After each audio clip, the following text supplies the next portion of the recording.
The man known to history as King George VI of Britain was born as Albert Frederick Arthur George on the 14th of December 1895 at York Cottage on the Sandringham estate in Norfolk, England. Thereafter, he was largely reared in a separate household to his parents, an entirely normal practice amongst the royal families of Europe in the 19th century. This continued through his early childhood years, during which Albert, Edward, and their growing brood of siblings were chaperoned between royal palaces and cottages, taught by tutors in the standard subjects of the Victorian educational curriculum, which in those days still involved learning Latin and had a strong focus on the classics of ancient Greek and Roman literature. Albert's parents were distant figures who some historians and observers have since deemed to have been neglectful.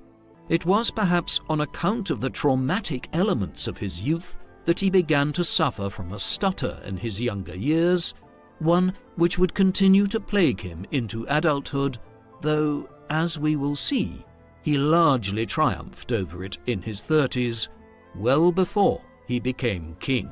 The Battle of Jutland took place over the course of the 31st of May and the 1st of June 1916 in the waters off the coast of western Denmark and northwestern Germany, as both sides sought to score a tactical breakthrough at sea which might turn the course of the war.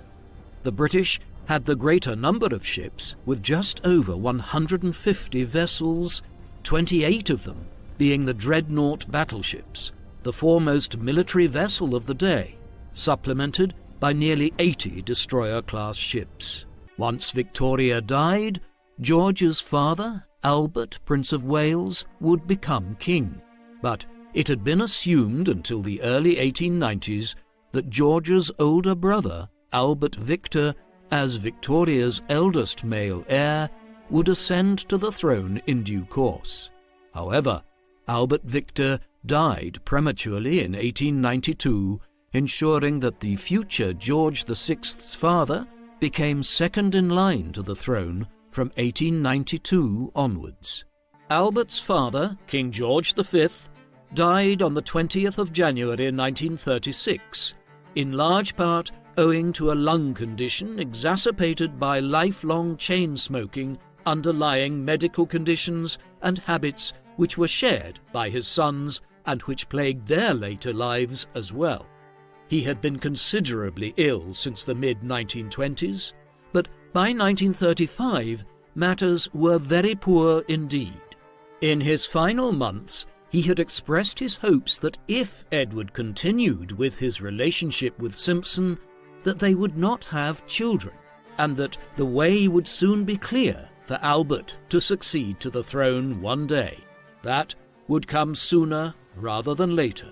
Although Edward immediately ascended to the throne as King Edward VIII following his father's death in January 1936, there were discussions taking place immediately within Baldwin's government about what course should be followed if Edward insisted on marrying Simpson. As Edward did not have any children, Albert was necessarily part of these discussions. He did so on the 11th of December, upon which Albert succeeded as King of Britain and Emperor of India, taking the regnal name George VI in honour of his father. He was a reluctant king and later revealed that when he had to visit his mother and tell her the news of the abdication and his assumption of the throne, he wept. George did not play an entirely silent role in these affairs. He made some contributions towards Allied strategy, notably in 1943 when he proposed that the Allies should forego opening a new front in France in favour of pushing resources into the southern front in Italy, a strategy which Churchill was considerably in favour of and sent along to the military chiefs of staff. In the end, though, George saw the logic of opening a front in northern France, and on the evening of the D-Day landings he delivered a rousing broadcast in which he recalled the grim position Britain had been in 4 years earlier, before stating that, quote, Once more, a supreme test has to be faced.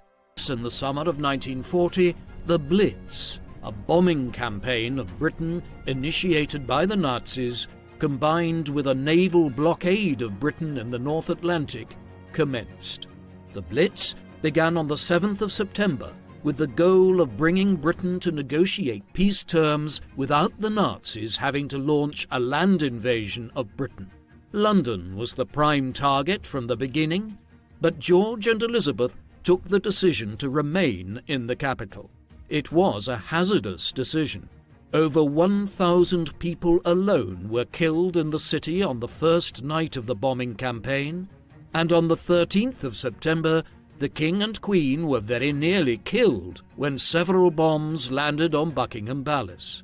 More broadly, the royal family underwent the same rationing that was imposed on the entire British public during the war years, and the sense of shared struggle galvanized the nation and won George and Elizabeth the admiration of the British people even as the Blitz dragged on for 8 long months through to May 1941. Promises had been made during the war to many interested parties concerning increased autonomy as the reward for helping Britain in its struggle against Nazi Germany and the Empire of Japan. In particular, the Cripps mission of 1942 to India had promised the Indian National Congress leaders such as Mahatma Gandhi that India would be allowed to hold elections and have greater self-determination in the aftermath of the conflict if it committed fully to aiding Britain in its hour of need. Now the debt fell due. In 1947, India was granted its independence and the British Raj was divided up, so that the Muslim-majority areas in the northwest and northeast became the new state of Pakistan, though the province of East Bengal would later become the independent nation of Bangladesh. George briefly remained as Emperor of India even after independence, but the title was abolished entirely in 1948, though India and Pakistan would remain as members of the British Commonwealth.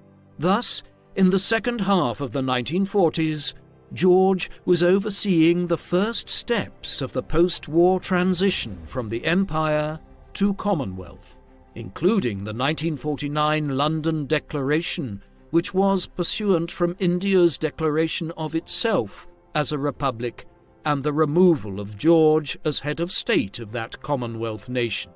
George was cautiously in favour of this move, provided India remained a Commonwealth nation, though the episode did see the Republic of Ireland leave the Commonwealth entirely.